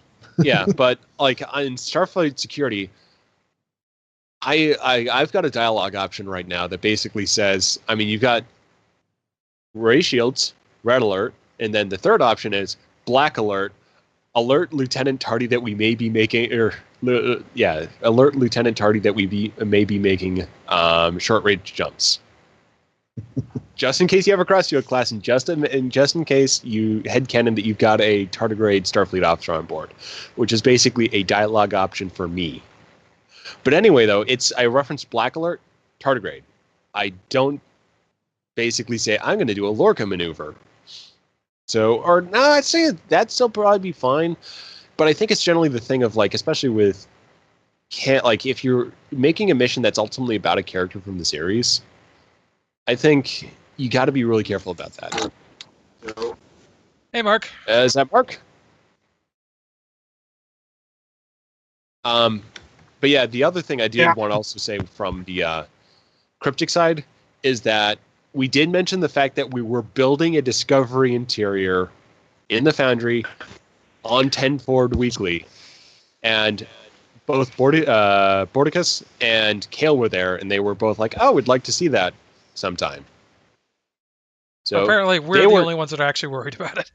We're the only ones who are actually worried because they're all like, "Hey, cool, you're making." Well, these stuff. they know the licensing on their end, or they can go look that up easily. I'm sure. So no one is shouting at us, "No, don't do this." We haven't gotten any indication so far that this could be an issue.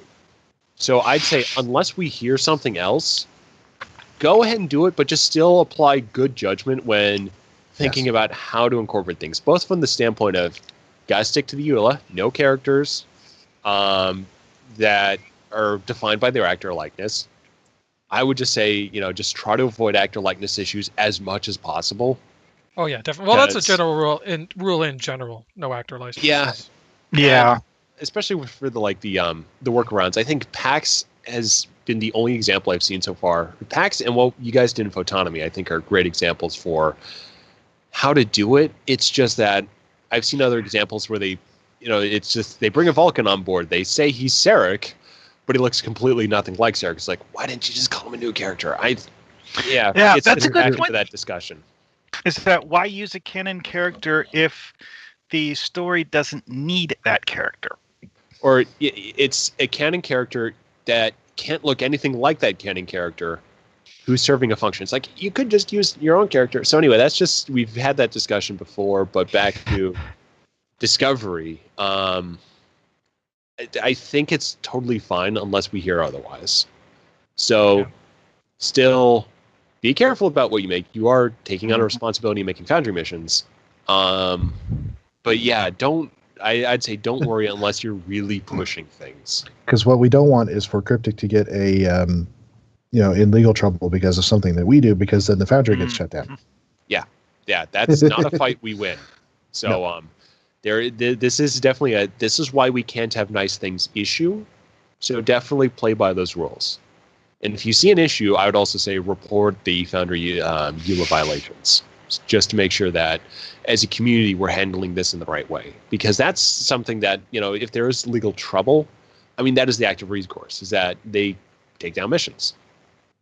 So, I mean, I think that's sort of the first line of defense before it comes down to shutting down the Foundry, but so long as we're actually, as a community, acting in a responsible way as well. But guys, what to do you be think? honest, it looks a lot nicer now. It feels like the second and third floors, have people on them now. Have some But detail before to they them. just kind of looked like a blank wall. Yeah, Might it looks like alternate this. so that like every other one is like flipped around, so you just have the more plain backside. Kind of break it up. Yeah, that might be a good way of doing it. I was also going to stick some consoles on them. Or house plants, maybe. I don't know. Yeah, I think the flipping around is sort of a nice asset light way of doing it. Because what you can do if you have more assets is to start doing a pattern of gray metal floor tiles on the floor to break up right now that flat building block surface. Oh, this is the floor? I have an idea for that, but I don't know if I want to pursue it here on the show. Of switching this into another disc and then putting a glass floor with like pipes underneath running into the core. Oh, that would work. Yeah, that'd be fun. Here's a question, especially since you're playing Occasion. Can you walk up those angled support pillars and jump onto the second floor? Nope, not even close. Oh, I mean, because me playing the map, that's one of the first things I would try. Yeah, and it's why I have Occasion as my test character, so that I can guarantee that things are not jumpable. One thing, if you wanted to make it look like it's hastily under construction, you could put some crates around in one of the forklifts. That's a good thing. Yeah, the crates around would help. Like the stuff that built this is still in here. They didn't bother to clear everything out. The packing crates are still around. Yeah. I want to settle on the actual structure. Like I said, I wouldn't mind swapping out this floor, doing a glass floor with pipes feeding into the core to kind of really sell the industrial feel. Oh, like the engine room on the USS Enterprise. Well, I want to say that when we, the Enterprise J, I thought they had the glass floors with stuff underneath. Oh, yeah. Well, I was actually thinking about the one with no J or other letters on it, but yeah, the J had interesting layouts too. Yeah, and this is our 26th century interior, so yeah, I think referencing the J a little bit more would be good. So yeah, the pipes into the floor I think would be a nice touch, especially since it would sort of offset it would sort of continue along the visual themes that we picked up from Cryptic's mission. Yeah, because that's something I've had to worry about is for a mission I had to make an Iconian custom interior, and there's no way I could do that. to the letter, but just getting a few visual touches to get the spirit in is just how I was able to actually create something that is believable in the Foundry. So, well, one thing that I've done with outdoor maps, but you could probably do it for indoor maps too, is adding props that have a specific look to them, even if the entire map doesn't have that look, will make the map feel like it matches other things that use those props, even if the map doesn't completely use those.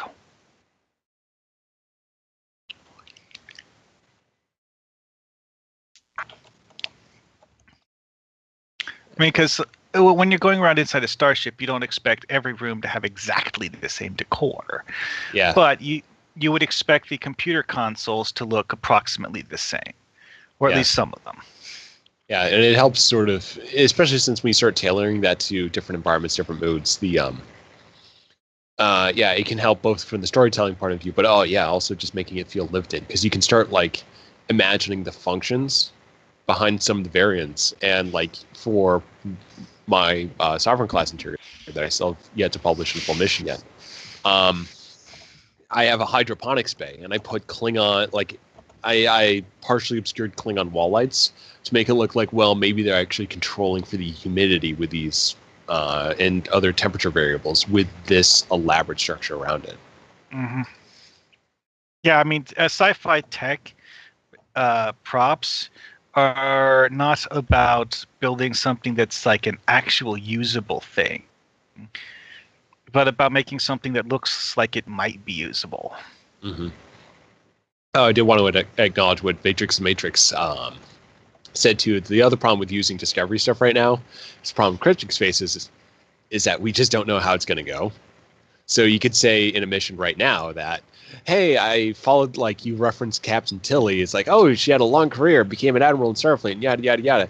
And then it finds out next season she dies. Or maybe something more interesting happens. Yeah, I mean, maybe she like decides to leave Starfleet, or like it goes on an exchange program, or becomes the first Wesley Crusher style traveler. I mean, you just don't know. So yeah, I mean, it's one of those things that sort of, for me, falls into the point of you want to be careful about how you use these things for good storytelling purposes too, because it's not yours, because it's fluid. You do have to worry about that. It's kind of like thinking about just jumping into another like Foundry author's series while knowing that they're still writing that and you're not coordinating with them on that. Yeah. So that can be tough. Well, one other thing I would mention along those lines is the fact that you could set things in that time period and have it be fine. It's just that you need to think about how you approach the storytelling very carefully so that you don't overstep what you know about the series. In other words, writing a story about what the Vulcans are doing while Discovery is off annoying the Klingons is less likely to interfere with the actual story that's going to be told over the course of the next year than trying to write a story set on board the Discovery. Yeah. I was thinking about a little bit how to do a Discovery mission and, do something essentially set in that era, but not really intersecting anything they're doing on the show. And I was thinking to myself about, we don't really know what happened with first contact with the Cardassians, and we don't know when it was. There are some things we know that there were hostilities going all the way back to Picard on the Stargazer. But yeah, one of the first thing Picard said when he saw a Cardassian in TNG is like, oh, it's those guys again. The guys whose butts we kicked in several wars already. Not in those words, but something along those lines. So, So I was thinking, maybe first contact, and maybe even we didn't know really who they were, but we came into contact with them, happened way back in Discovery times. which is 10 years prior to TOS. It's possible that the first contact with the Cardassians was similar to first contact with the Gorn, in that they're like, "Hey, look, there's a human colony over there. Let's go wreck it." Only in the case of the Cardassians, instead of massacring everyone, they're like, "Okay, this planet is ours now. Serve us or die." Yeah, and that's a good compelling episode right there. I was also thinking about doing something a little bit more tardigrade related, but we'll have to see if I mean, the trouble I was running into mine was, it's like, okay, so other than like the uniforms and, maybe some ally ships whenever we get the ships in the Foundry, what makes it uniquely Discovery other than that? And I was drawing a bit of blank. Is that you don't necessarily need to make it specifically Star Trek Discovery if all you're doing is setting a mission in the TOS era or slightly before TOS era. There is one way you can kind of do this a little bit cheekily. Redesign the Cardassians. Oh, do like a complete redesign? Well, not complete, but I mean that could be an interesting project where you create a Foundry mission that is specifically trying to emulate not just what this would look like according to what we know in the sort of the major canon, just bringing that stuff over with a few assets, but actually doing a creative redesign of the Cardassians and Sarah. Hilarious. Remember what Enterprise had with the whole augment virus, turning the wrinkly-headed numbskulls that we know from TNG into the more suave and sophisticated guys that we saw in TOS. Do that with the Cardassians, but opposite. Say that the Obsidian Order came up with this method for making Cardassians look human. I mean, that'd be like if you wanted to do like TOS Cardassians, I think that could fit. But I think like if you're trying to specifically emulate the style of Discovery, the first thing you do is make them look. You make subtle changes, and then you don't explain them. But you don't explain them. That's the thing. Is that I think that if you wanted to do something Enterprise themed, you explain it. But if you do Discovery themed, because they didn't hang a lampshade on it, they didn't say. Well, one thing you could do is to put a data pad hidden in the corner of one of the levels, or a computer console that talks about it and nothing else. Well, yeah, that's the optional dialogue approach. But I still think like you just treat this as normal as possible. I think really feeds into the mission. And also, I think just to give Dragoon some feedback, looks really, really, really good. I like the lighting. I like the lights on the floor. The Cardassian generators that we added. Oh, so when the metal rings go up and down, that's what makes the lights flash on and off? It actually, lighting it 2.0, that stuff all interacts. Nice. So I'm definitely thinking I want to do the glass floor thing. I think that's really going to be what sets this off. Yeah. The only problem is what you see through the glass floor. I'll put a subfloor below it with some pipes and stuff. Good. Because that's what the okay, so that's what you're thinking. Okay, yeah, so I was going to say because you know what, you don't even need to replace the current floor. Just move it down a meter or two, and put the second floor on top of it. Yeah, so then you get a second floor on top of it, but then that's intermixed with some glass layers. So yeah, you'll still need the base floor, but yeah, that's just how you go about building this. Yeah, in accordance with that the Enterprise style. The one thing I will say that we definitely can't do that much with the lighting. That's what Fark is saying in chat. I'm still not sold on using that particular style of console. I think it's working fine. Actually, I just don't know. It's those science consoles are still bugging me a little. I think the generic console would work better. Yeah. Okay, swap it out for the generic console. The generic ones, though, have a totally different color than the rest of the map. I'm thinking depending on the kind of like brown gray ones. Yeah, that's the generic ship, not the generic. The generic should blend in really well here. Yeah, they have kind of a white, grayish kind of a metal parts to them. And I use those for my Enterprise J map. So, like, I think they're sufficient. They fit sufficiently well. And you can just sort of use the low, long style ones. So actually, the tall ones work too well too because they have a back and a side. But I'd say start with the sort of the low ones and use those for where you have the openings in the bar counter.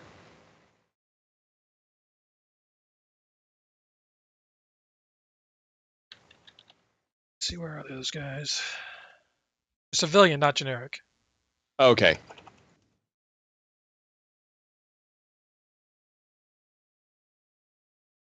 Yeah, it'll be purpley, but that does work with the color scape of the 26th Century Fed. You guys are discussing my potential Cardassian mission. So here was my thoughts about a Discovery era Cardassian mission where you basically are meeting them for the first time. So I figured let's have them do something sneaky. I am going to point out Because they're something about Cardassians. Cardassians is you would not recognize them as a culture this far back because this would be before their more militaristic overthrow. So they're Mhm. probably a lot more like Bajorans at this stage. Maybe. They're going to be a much What more religious people. They're going to be more agrarian. Yeah. And basically, this all So kind I of was, leads I was thinking to like that, but that also Wait, hold on. Matt, build comment before you go too much further. what's that? Are you going to do consoles around, basically where you had those consoles before? Are you planning on putting consoles there again? Yes. Because that's what I was thinking. Okay, good. Because that's what I was thinking with the low ones. Put those in the middle. Yeah. Yeah. Just making sure. I think I need Just 2 of these. before we get too far into that. But yeah. Like definitely doing some changes with the Cardassians. Like you could be finding some traders rather than a military group, but they could still be involved in you can still kind of foreshadow with some of the individual characters. So maybe as a group they're not sneaky, but you still deal with someone who's kind of like Gul Dukat is a businessman running an independent freighter who's stumbled upon a Federation. Make them really shrewd. Really shrewd, and then ultimately doing something really bad with to the colony. So here was my thought. Okay, so you encounter this nebula that has a planet inside. It's kind of like the Baku area of space. You discover that this nebula is something about it is changing, and it's slowly making this planet uninhabitable. Which you think, okay, whatever. But then you discover that there's people on the planet. So you go down. They're immediately distrustful of you because it turns out this is really recent, and they think someone is doing it deliberately. Turns out it's the Cardassians, and one of them is one of these people on the planet is an infiltrator is a Cardassian made up to look like them, which you'll find out in due course because always have a good double agent. Well, I mean, Cardassians love double agents. I mean, it's Exactly. kind of like a cornerstone of their society. Yeah. And at some point, obviously, you'll figure it out that somebody is doing this, and you'll find them and stop them, and you'll think to yourself, an interesting this race will bear watching. Yeah, I think an interesting take on that could be that you've kind of got that as the Darwin plot there, with the infiltrator. I'm thinking that sort of the emotional center point of that mission, make it really about that infiltrator as a character. Make him a really interesting guy. Him or her. So that when it turns out they are the traitor, they're still sympathetic. It's like, whoa. Well, there's that whoa moment, but then you can still interact with them as a person after the fact. So maybe kind of more of a Garrick type Cardassian. Or maybe what if they've gone native a little? Gone native a little, or you're not quite sure about it. So yeah, a Garrick type Cardassian who is up to something, not really militaristic, but in a really sort of sneaky way. It's still not good, and you can call him out on it. He ultimately had. I think the best way to do it would be to make it so that you don't know enough about what he's up to to know for sure whether you want to shoot him or help him. Is he on your side or is he leading you? Yeah, it's play just, that up. yeah.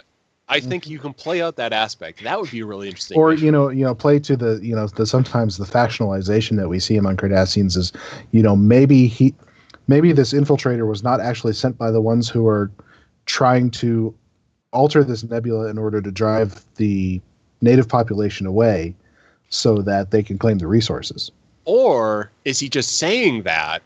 Yeah. So you're a little yeah. bit more sympathetic to him when I mean, he sort of gets a little bit Is of he a feel lying? that You can make it out that it's not even the Cardassians who are really behind it, but for the longest time it seems like they are. The Cardassians are there, and you end up fighting the Cardassians, but really the Cardassians were kicking someone else out. Yeah, it just, you can keep going back and forth on this. So yeah, I think as a concept, the Cardassians are good. I think it's just like you play up more the you definitely play up the character on this one, because that's where some of the best Cardassian stuff is. That's where the fun part of it is. Yeah, Garrick and Dukat are great, like, single characters. Yeah. I have to say that the most interesting thing about Dukat is that the guy who played Dukat played two Cardassians, one of which was only for a single episode. But when you compare the two performances with each other, they are like completely different people. Yeah. Well, it's kind of like, I mean, that first episode was before DS9 was the thing. Mm-hmm. So it was basically almost his trial run. It was essentially kind of setting up. It was the very start of the setup to DS9. And then it's like, Gul Macet didn't even wear the classic Cardassian uniform. He had underpants. They hadn't made it yet. He also had the jockstrap on his head. And don't forget the facial hair. Yeah, the handlebar mustache. That wasn't quite a mustache. Actually, it was mutton chops. Yeah. Something And like that. you can, and that's also another visual style too. If you're actually going to show the, I was definitely going to do the mutton chops. Yeah. Oh yeah. And just kind of play that up, and that's how you sort of incorporate this. Because I think if you're trying to make a discovery mission, you do need to play up the visuals, make them really striking, just try to make your maps look like a Crossfield class makes you feel. I mean, that's kind of the way to approach it, because you want to make it feel like this, in addition to actually being this as well. And that's what kind of Cryptic kind of demonstrated with the Agents of Yesterday.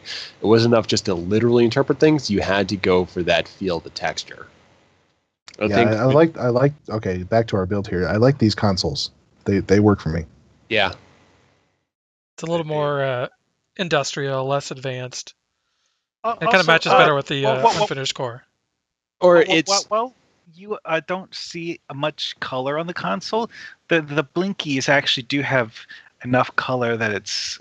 And the one thing I like is that it's a little bit of yellow, and that's a big visual thing that comes up in that engine room.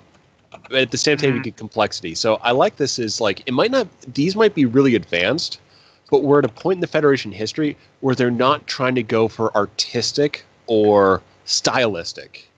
It's much more of a brute force type thing. So they're pulling back from. Yeah. So it's a different Federation. And as one person once said, there's only so many different ways you can build a keyboard and have it still work as a keyboard. Yeah.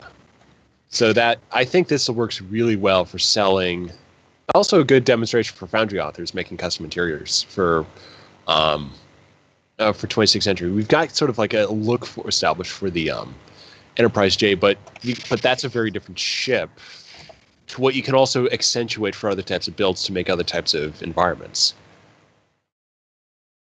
So we've got kind of a core blueprint, but we can play around with that to create these types of spaces.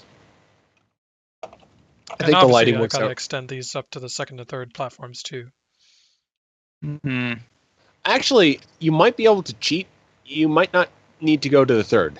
I would just say, if you're just until you sort of get the completed map, I'd only go for second, because you might find that you could use the assets elsewhere. Yeah. So and I've still got the rest of the map to build off. I mean, this is what the rest of our map looks like. It's just platforms. And the floor detail. detail.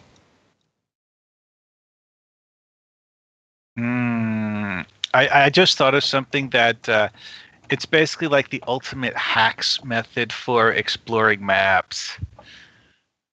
Building cover shields and then jumping on them. Oh well, you can't stop people from doing everything. Right, so I do believe we are at our time limit. We are. So thanks everyone for joining us. We'll be working on this mission more, of course. And don't forget the deadline for the 26th Century Challenge is February 13th. And we hope to have this mission up by then so people can actually, play the setup mission before see the story yeah. for the whole thing.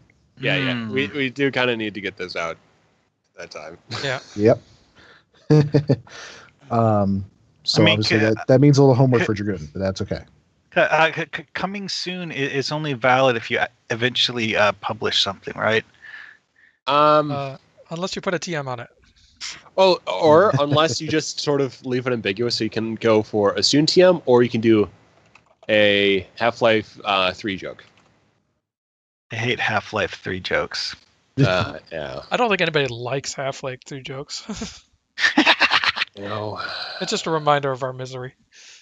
Well, actually, that's been a very good point. That the whole Half-Life 3 thing is really a reflection of the fact that no one has any idea when or if the guy who made the original Half-Life is actually planning on making a Half-Life 3. Nope, Valve's moved on to be a publisher. So, but it's just they don't. I think we're going down the rabbit hole on that one. So. Oh yeah. Yes. For now, internet. we will. Drogyn, if you want to put up our contact info. Yep. So we can be reached by email at foundryroundtable@live.com. We are also on Twitter at foundryroundtab. Drogyn can be reached at Drogyn1701. Duncan can be reached at Gorgonops_SSF. Mark can be reached at Markhawkman. And I, of course, can be reached at Greendragoon. All right. Well, thanks everyone for joining us. And obviously, for those joining us live here, yes, it is time to go watch Discovery. So yes, we will see you later. Good night. Good night. Good night.